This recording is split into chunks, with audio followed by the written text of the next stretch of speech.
In this video, we're going to have a look at a couple of these old PVRs. This one's a bit beaten up. Strong. Says it's HD TV, but it didn't seem to want to tune in any HD channels, like a lot of them don't. So the channels have changed around a lot since some of these came out. This is an SRT 5490. This one didn't seem to want to work. So I think we'll just have a look what's inside it and scrap this thing. Not a lot in them really, just a big digital board. And this has got looks like a twin tuner in this one. Yeah, you've got the 4 sockets with a little loop, and they're getting a bit beaten up. Some of these you could actually record 2 channels at once. And the other option you could do, which was really good about these things, one of the main things I used it for, is if you could either just record the program and fast forward through all the adverts and rubbish, or you could leave it about 15 minutes after the program started and hit record obviously when it started. So it started at 8 o'clock, you'd hit record. About 8:15 you could actually start watching it off the hard drive simultaneous to it recording it. And that way every time you hit an ad break you could fast forward through it, and that would actually get you'd sort of catch up with the program to where it was just being recorded after about an hour or so. So if you had an hour long program, gave it about 15 minutes, that was enough time to skip all the ad breaks, and you'd pretty much catch up with maybe the last segment of the program after you'd done all that, and be watching it sort of equivalent to live in the same sort of time. But yeah, most of these only have fairly small hard drives in these. That's a 250 gigabyte. So it's almost enough room to do something with. I'm just going through a few I've got here and actually trying to salvage any interesting adverts or anything off them, because last time I used the TIAC one I had, which I basically scored because I think the hard drive failed or something, and the customer didn't want to go ahead with repairing it. So I found a second-hand hard drive out of a computer and put that in that and used it for a while. And then I actually bought a DG Tech, which was only a very cheapo eBay one, but it was quite a good machine actually, other than that eventually after probably a couple of years I think the power went out and it blew a chip in the power supply, but I think it was only about $8 for 5 chips or something, and changed the cap in the chip, and it kept going after that until I basically stopped watching television anymore. So this one we'll just scrap, and there is another one of these strong boxes. I'm not sure where this one came from. I think I broke the door off it from just having it lying around the garage and being moved a couple of times. Got a lot of scratches on it, which I don't think I did, so I don't know where that came from. Maybe someone gave this to me as a faulty box and said, do you want it, sort of thing, as they sometimes do. They're always good for like a power cord and a couple of bits. Sometimes the hard drives are worth using as just to back something up on. So you get 250 gigs worth of video or something if you just want to back up like YouTube videos or something, and then you can just plug it into one of those cradles when you need to access it. But normally the actual recordings on these, you can't access it with anything. They really need the machine itself. Maybe some of the later machines are actually in a format that could be read another way, but you can plug this hard drive into your computer and read it, but normally you can't recover any video directly off it. Looks like it's 2007, September 2007 it was made, so it's a Samsung drive. So it gives an idea of when this machine was made. So very old now. And like I say, a lot of these, even the HD ones, are not compatible with the current high definition TV service. It seems so, and yeah, the SD boxes, some of the SD boxes even said HD on the front I think, and they only pick up the standard definition channels. And virtually everything's on the high definition now, because they've changed all the little bouquets of channels, and quite a bit you can't get on these. Maybe they're doing you a favour, but yeah, the old SD boxes are almost useless now. Only good thing about some of these is they do have like composite video out. This has got component as well, and that's basically HDMI via DVI, because I plugged it into that. I could get the menu up on it I think. But you can get a DVI to HDMI adapter. This is made in Korea, this unit. But yeah, the sockets have had a hard time by the look of it.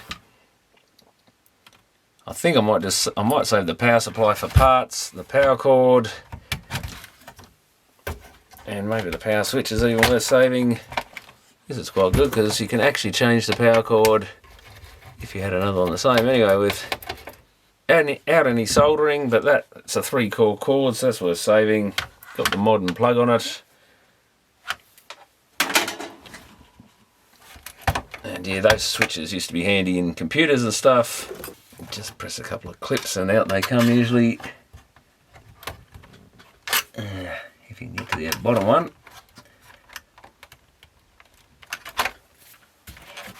Let's have a look. Or can I just press on it? That one does not want to come. Maybe if I get this board out of here first. And these were notorious for power supply failures, the caps in the power supplies and stuff, because they did run pretty hot. Maybe not this particular model, but set-top boxes in general, and these PVRs did suffer from the heat quite a bit. Guess I might as well take the hard drive cradle out. This one looks like you can actually unscrew it from the front, so that's an interesting one. Usually it's only the security system type camera recorders that... Oh yeah, the whole cradle is removable, sort of. I guess you've got to take this back bit off to unplug everything. Oh, does it? Oh, they clip in and oh, that was just meant to pivot out, I think. Oh, it does just pivot.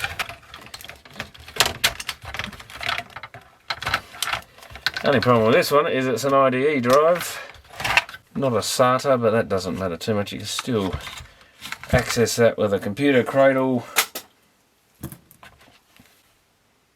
or you just toss that in the irony alley bin for scrap metal is the other use of it.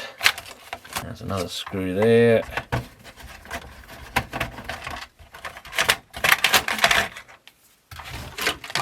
And the other pin's just... Oh yeah, that's it.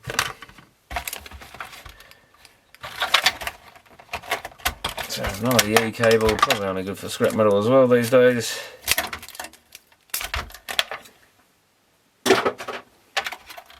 And one plug there.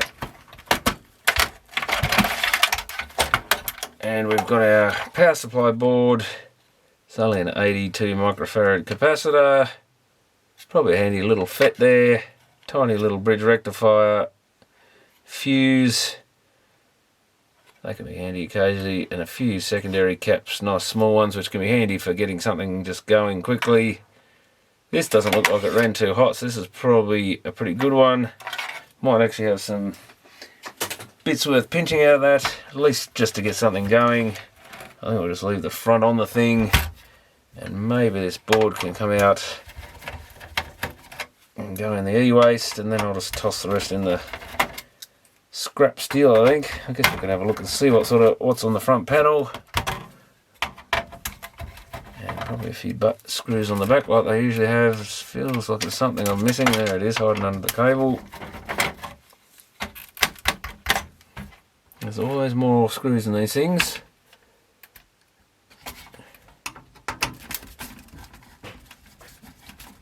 Digital audio. Looks like a couple of... It's the only problem when they use computer type connectors is they got the little mounts there, stop them coming out, which is so the cable can hold onto it. That's what SCART connectors really needed, some sort of way of screwing the SCART connector to the back of the unit so it didn't fall out every time you touched it, every time you moved anyone's equipment with SCARTs on it. You'd almost guarantee that something had dropped out because the SCART had partially unplugged, and there are even bigger cables coming out of them than what D connectors used. But HDMI is small enough you don't really care. Ah, wrong one. I think I'll get the board and just leave that other connector on the back probably. So these sockets are all bent. Oh, it's actually plugged in. So what do we got? Zillion or something, ATI, Taiwan. Bunch of memory chips, I guess. Bunch of surface mount caps. Probably a regulator, some other chip. That's probably a digital out, as in HDMI, USB socket, so really nothing on there worth keeping. I mean, you could change these tuners and stuff over if you could be bothered unsoldering them. Some ways, because they're now for digital TV, aren't they? I don't think they're a lot of use for anything. Not even sure what all the connections to them are. They've got an awful lot of connections, some of which are probably just grounds. But yeah, I'm not really interested in keeping any surface mount parts. So that can be recycled. There's not much point taking that off. I'm just going to have a quick look. A couple of nice little countersunk screws on the end might be worth keeping. But this is just going to be a few buttons and some LED display on this one. Well, the back cover actually comes off this, so that's how you probably get the power switch out the easy way. Yeah, it's got a big metal plate there as well, 2 screws at end. At least they made the front fairly solid, I guess.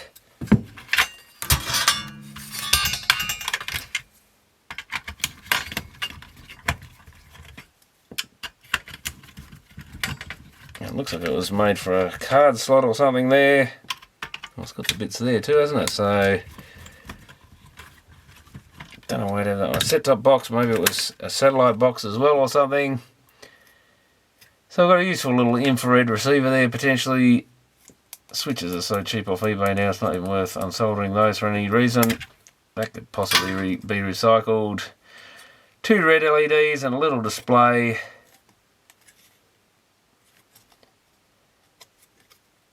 Little crystal and not much else, a few little chips. I guess I can go in the e-waste now that I've pulled it out. I can go in the rubbish. And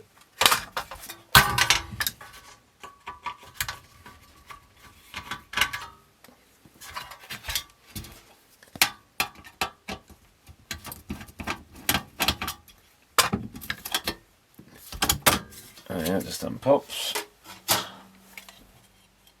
And now we can get to the switch.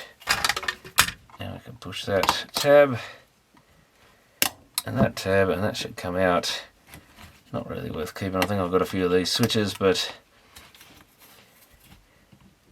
and unless you're repairing computers or something, probably not any good anyway. 4 amp at 250 volt, a bunch of Canal MR series. Oh, it says 10 amp at 125, 8 amp at 250 quarter horsepower, 12 amp at 125. So these are different countries. Maybe different countries rate them differently. I think that's 10 in brackets 4 amp. So it's good for a few amps.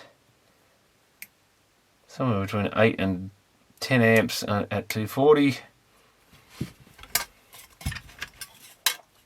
Could be a good VGA socket if you needed one for something, but probably easy to buy one already unsoldered. I doubt they're gold connectors anymore. There was another metal they plate them with that looks like gold, but it isn't gold, I think, so that can go in the scrap steel. And finally that gets that thing out of my shed. The plastic will go to the dump. And this is another set-top box to scrap. This is a Strong SRT 5390 PVR, personal video recorder, and this one I've actually recorded a bit of the menu and stuff on this, because that's something that's going to disappear as these all go in the e-waste. And the software was last updated in 2005, which is probably about the time it came out. So quite an old Strong & Co. Far East Limited, Yokohama, Japan. Was it actually made in Japan? I thought these were just a cheaper, not so great unit. Got another IDE drive, a Seagate, Product of China, that is. And we got I can never find the size, 80 gigabytes. So yeah, this is a pretty early one. Yeah, I was going to say it was a little difficult to get this running, and we've got a bulgy cap in the power supply. A couple have been changed. Don't know if I did that or someone else, but it looks like another one's failed. A lot of these ran very hot, both the set-top boxes and the PVRs, and that's the kind of thing that happened. So I think we'll remove the power cord from this. Can't unplug it, but is there any point? Probably not. That's another 3-core one by the look of it, so that's at least useful for putting on something else probably.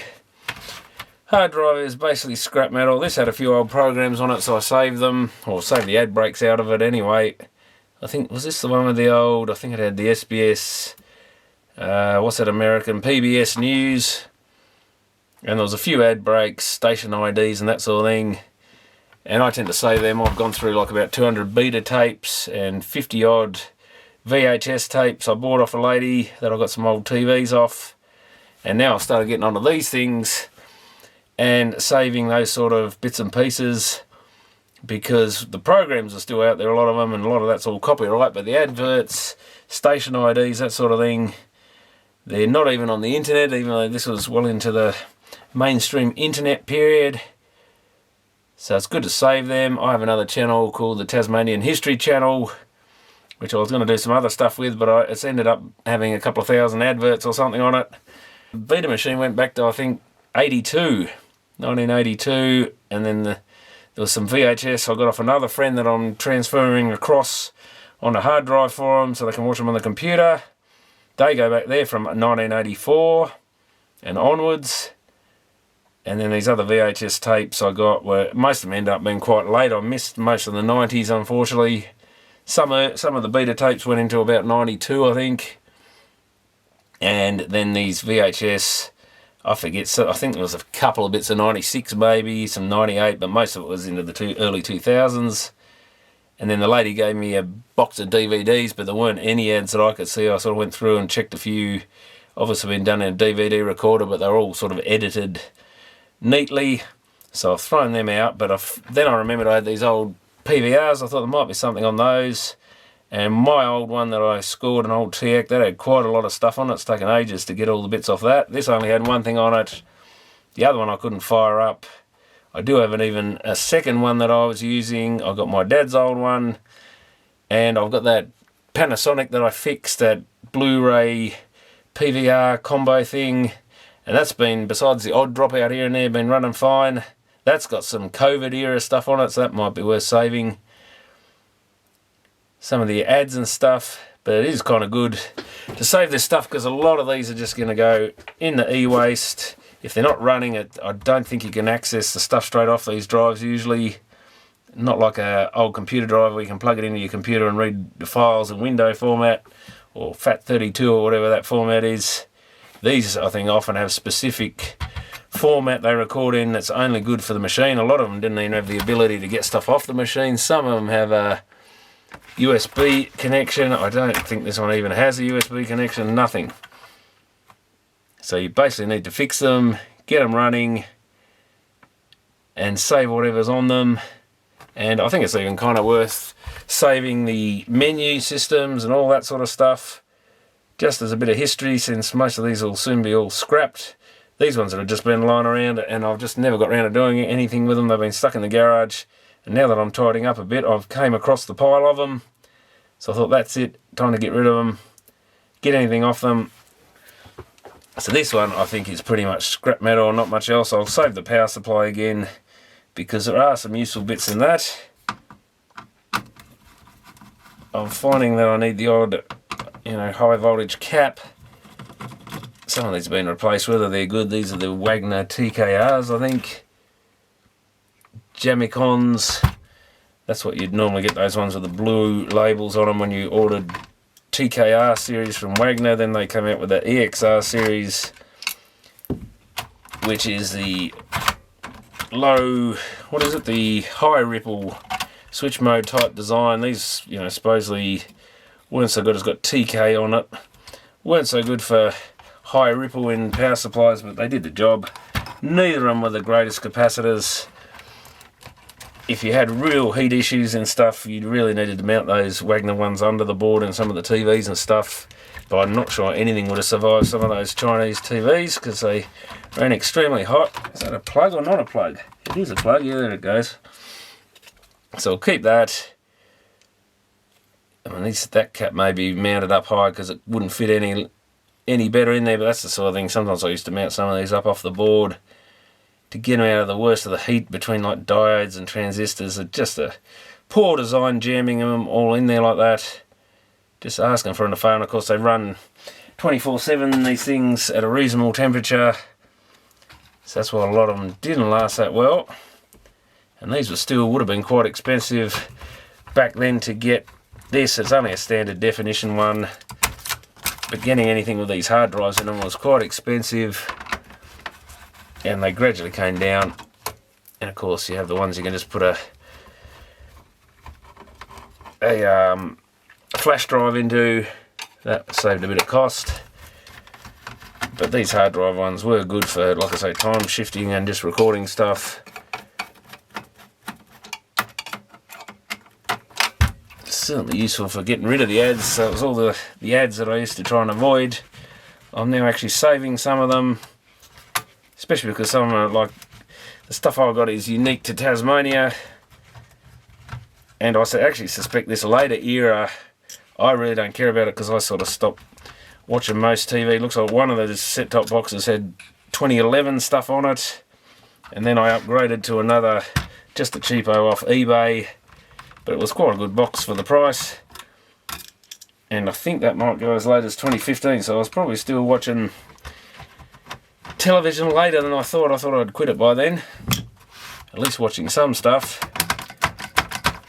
But now it's worth sort of saving those old adverts, because that era, I think, because there's no VHS tapes of this era, and most people wouldn't be using a DVD-ROM or anything like that.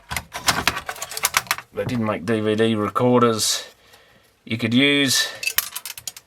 That can go in the e-waste.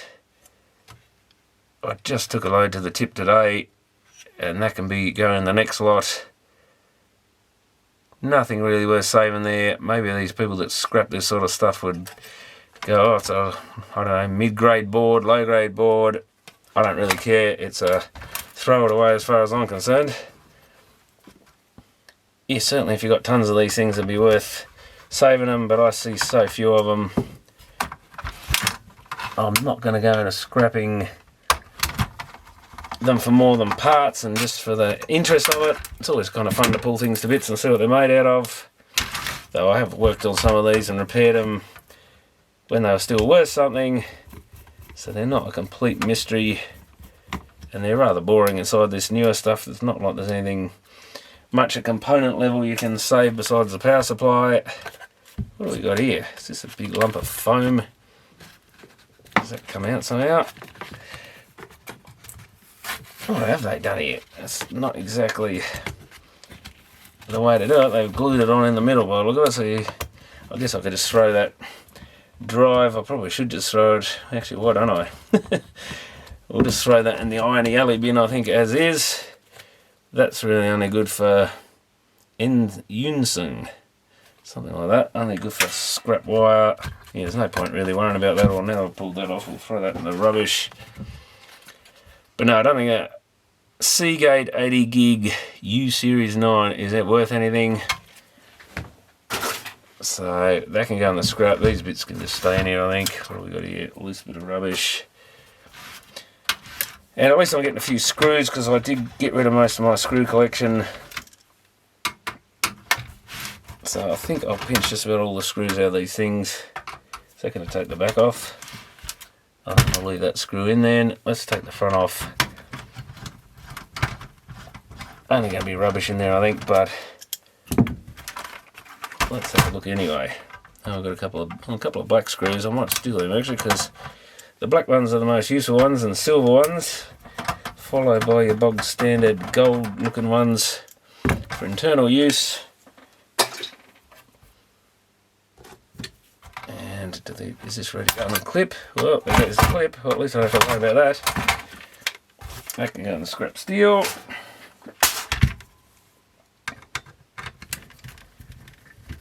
Should really get the battery drill out for this, I guess, but good bit of exercise doing this. Just don't want to do it all day, that's for sure.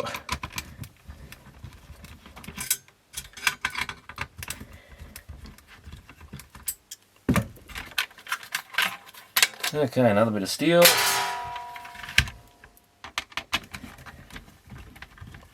And ideally, I guess you'd just leave all this together to go to the steel pile, because then you don't have to dispose of the plastic and stuff.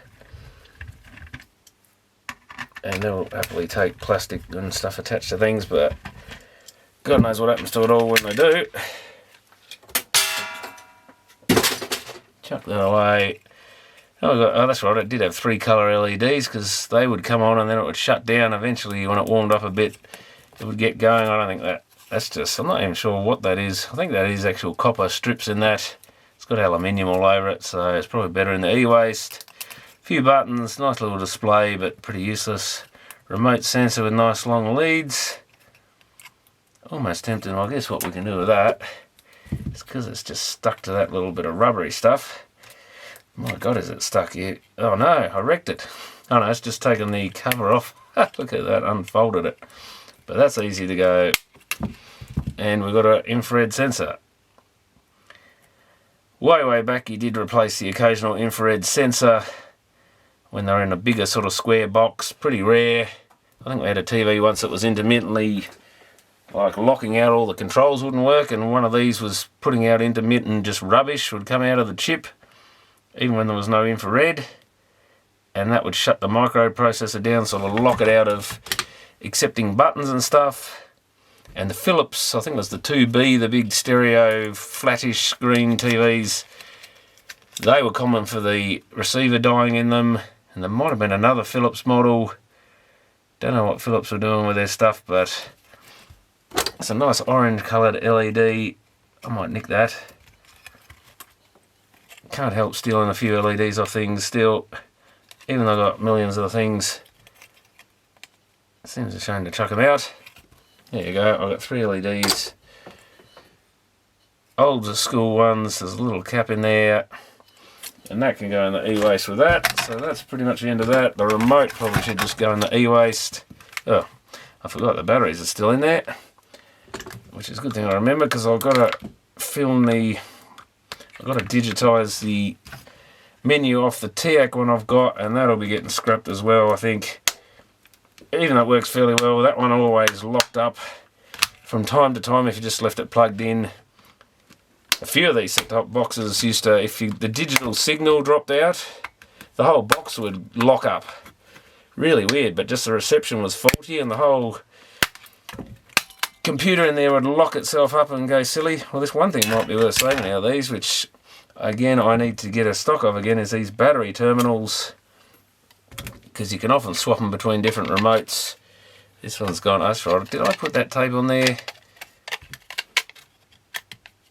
I forget what was going on here. Oh yeah, the plastic was ripped off it. No idea where this box even came from. Probably someone gave it to me or something. I can go in the rubbish. The remote hasn't been cleaned. That's a little sticky and horrible, so it's likely something like that. Let's see if we can get these battery terminals off, because they are worth keeping. A lot of them are similar enough that you can... I'm going to have to use the solder sucker, and I think it's got a kind of sprung in there so it doesn't just pull out. You've got to push the 2 bits of metal together to get it to come out of the hole, I suspect. Maybe I should have just cut it off, but...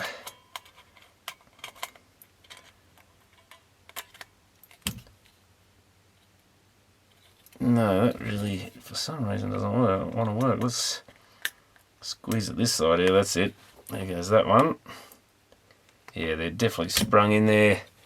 Little ceramic resonators can be worth keeping, because sometimes in these things, this one's got a bit of glue, not much. People drop them enough times and bounce them around, and the pins will actually break off right next to the body of these things. but I think I've got a pile of them somewhere that I saved out of old remotes in the past. Wasn't very often a used one, but nice to have, and that's a completely useless board almost, all just circuit boards. Those infrared LEDs do fail from time to time. Probably got a few of them. Sometimes it's worth just keeping the whole remote, but I don't want to keep that. So that's scrapped another one, and once I've got some info off the TIAC, we can scrap that, and I think that's the last one to be scrapped. I'm still using my old DG Tech thing here in the workshop, and I might keep my dad's old one, and that because that's a later one, Sony as a workshop unit, and we'll see how we go from there. In this video I have the final of the set-top boxes, the wonderful TIAC HDR 1600T. Not sure if this has got a date on this one,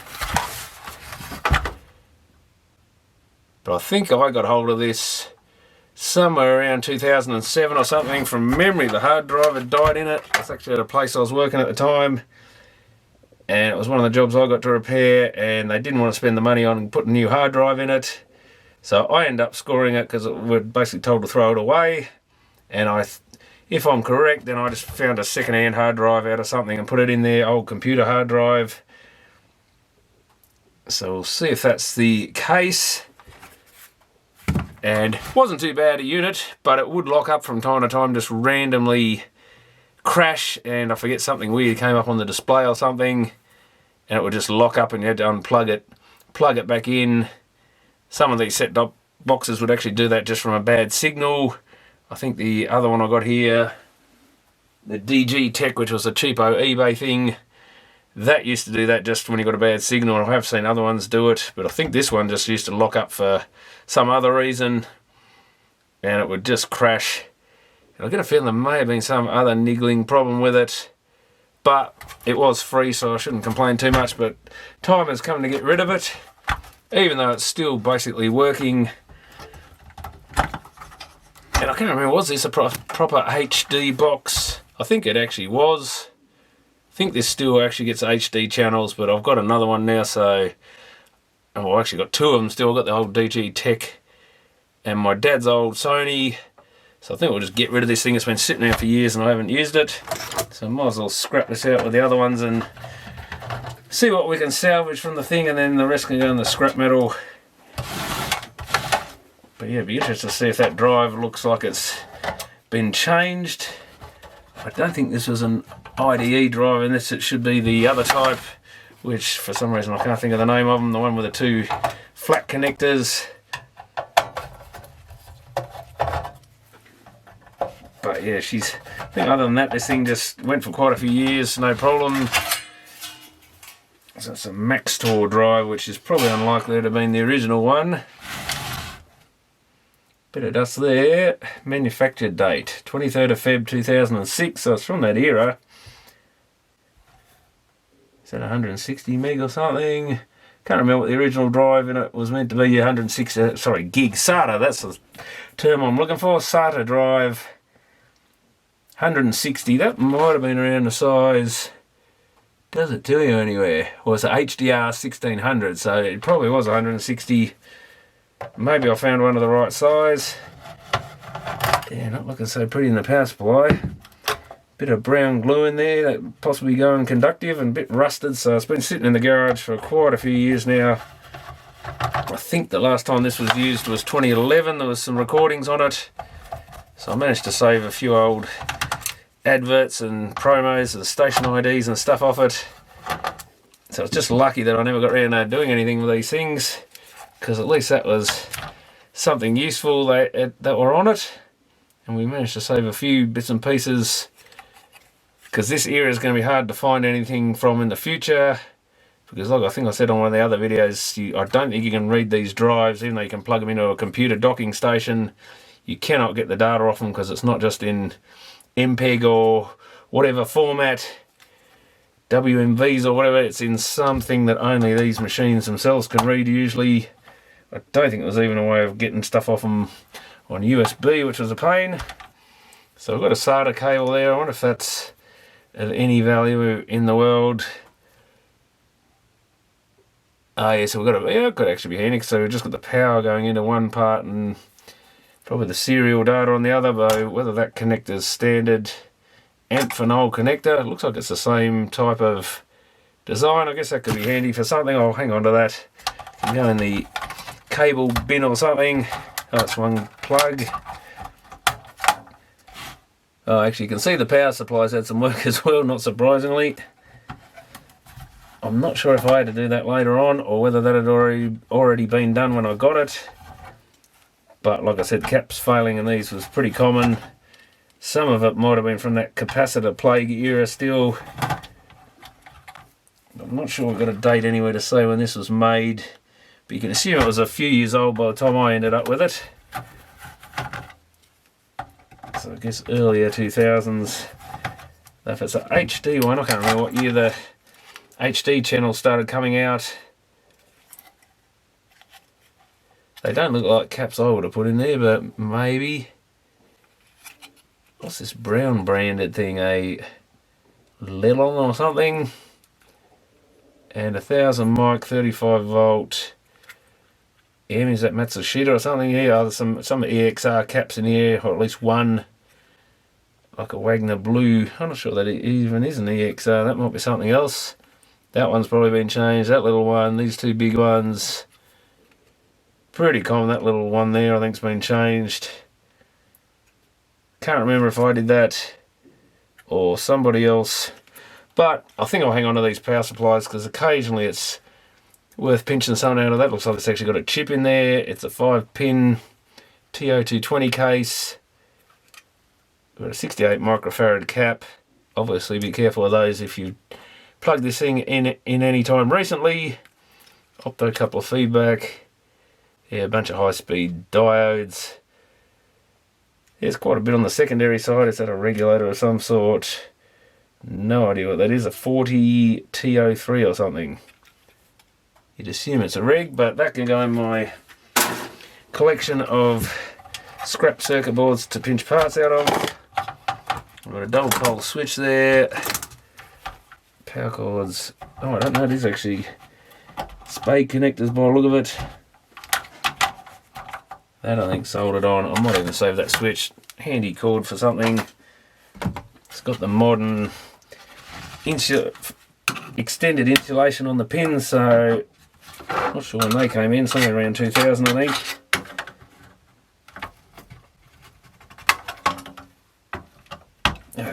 One clips out and one clips back in a bit. Not even sure if it's really worth keeping, but I did actually manage to use one out of the other machines because my neighbour dropped his wet and dry vacuum in. So surprisingly it got used. I think we'll get rid of that bit of cable just so it doesn't take up as much room. I guess we can have a look in the front again. I doubt there's much exciting, but we might get a couple of nice countersunk screws. They're not actually metal thread, they're sort of ones that go into plastic, so they might be handy. The power supply ones I'll toss out because they're all rusty. There's only 2 screws I think, and that's the front. Well, that's nice and simple.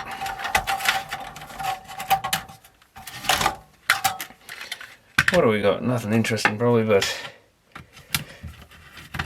ironically the screws are probably the most valuable part of it. The one thing you used to throw in the bin all the time. But I am very short of screws these days.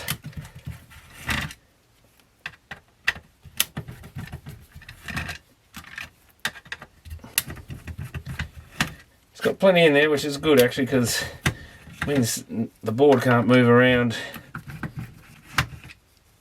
and it makes it a bit stronger so it can't break easily. Most of these only would have ever been used with the remote anyway.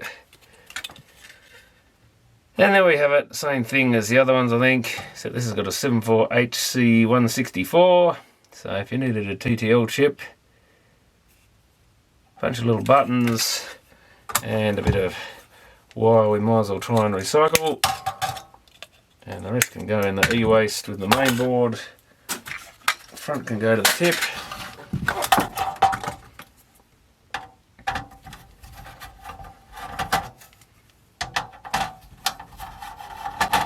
yeah, main board looks pretty good. Doesn't look like it's been overheated or anything. We've got 62203. Could it be a 2003 model, possibly? Or that could have nothing to do with the date. No, one more there. That should be the worst of it. Loosen up, I can feel something.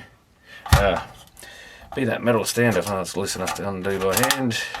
Oh, there's another one here. I was going to say it feels like something at the front of the board. And it should just be the screws on the back then.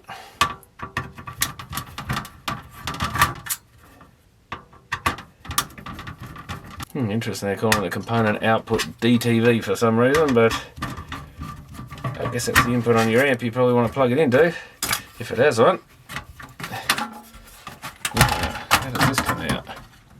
Oh, we do have to remove this inner panel a bit to make it easy. It looks like we might.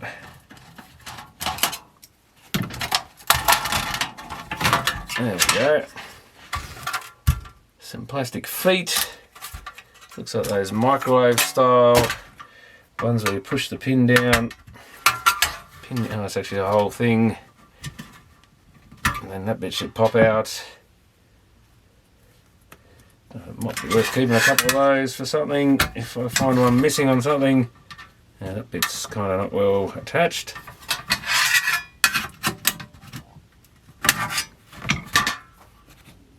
But I used to have a good collection of microwave feet, because occasionally people would catch them on the corner of a counter or something and tear them off.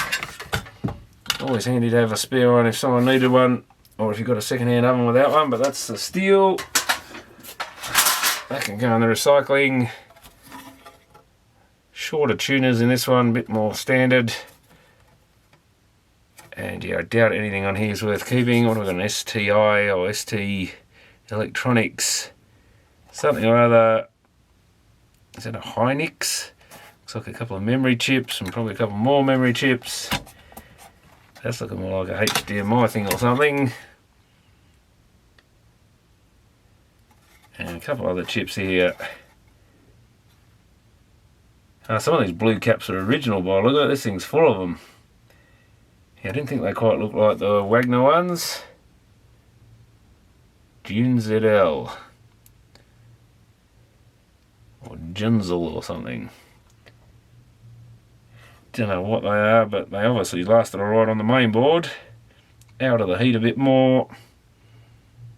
And yeah, really nothing interesting on there. Some sort of regulator maybe. Could be useful in something, but I'm not going to bother saving it. It's probably easier to buy a new one than try and get that off the board anyway.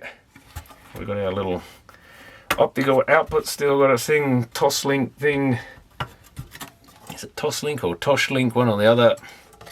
I think Toshiba were actually behind those things. So that's just another piece of e-waste that can be recycled along with that. And I guess the hard drive, well, it's probably only really good for, well, there's no point taking the bracket off it, I guess. Probably only good for scrap metal these days. 160 gigs, you could store a bit of stuff on it. They're handy, just using one of those docking stations if you want to back a bit of stuff up. But I don't think I'll bother. It's easy enough, not expensive to buy like a several terabyte drive these days. Might be good for a computer or something, which I'm pretty sure this one came out of a computer. Really can't remember where I got these from, but I seem to remember getting a few SATAs out of old computers at some stage. But they're a bit later than most of the computers I scrapped over the years, were mostly still in the IDE era. Might have even come out of, I did buy a later second-hand computer that turned out the power connector was all burnt up in it or something on the main board. So that might have come out of that possibly. And that's it for those ones. So we got rid of those. I might add some, I guess I should do something with this remote as well. It's actually in half decent condition. Is it worth keeping? Probably not. Maybe I could put it on eBay or something, see if someone wants it. I doubt they would, but it needs a bit of a clean. It's got all sorts of muck on it from lights. I think it was lying around on the floor somewhere in here. So it's landed in something brown. Probably just dirt. But that might clean up. Like I say, I doubt there's a market for it, but maybe you can sell it for $10 plus post or something. Or it can just go in the e-waste as well. or maybe donate it to the tip shop, but I doubt anyone's going to want one off an older unit like this, but you never know. But I might add on to the end of the video I did capture some of the footage of the menus in these things, because I thought that's another thing that's going to disappear soon. No one will necessarily know what any of this stuff looked like. So I'll put a bit of that on for people to have a look at, or if anyone maybe in 20, 30 years someone might want to look at it and see if it's what they were. I probably won't be around to see it then, but it's kind of got possibly some historical value, though who knows. It may have zero. But that's that lot sorted out, so thanks for watching.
Thing.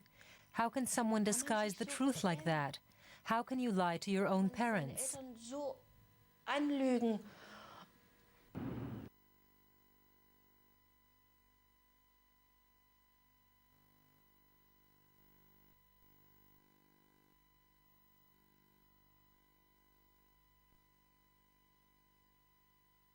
Responsive enough.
Irish police drama in Single-Handed, and later The Jonathan Ross Show. Day everyone. Creative for some as remarkable. Focus on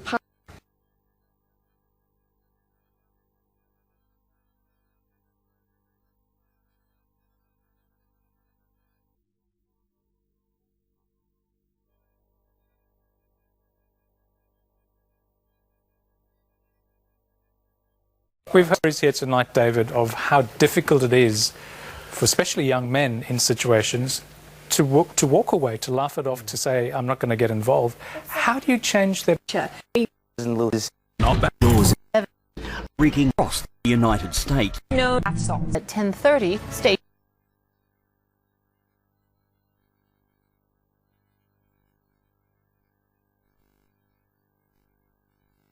Well, with what I have said right from the start, that I did no wrongdoing.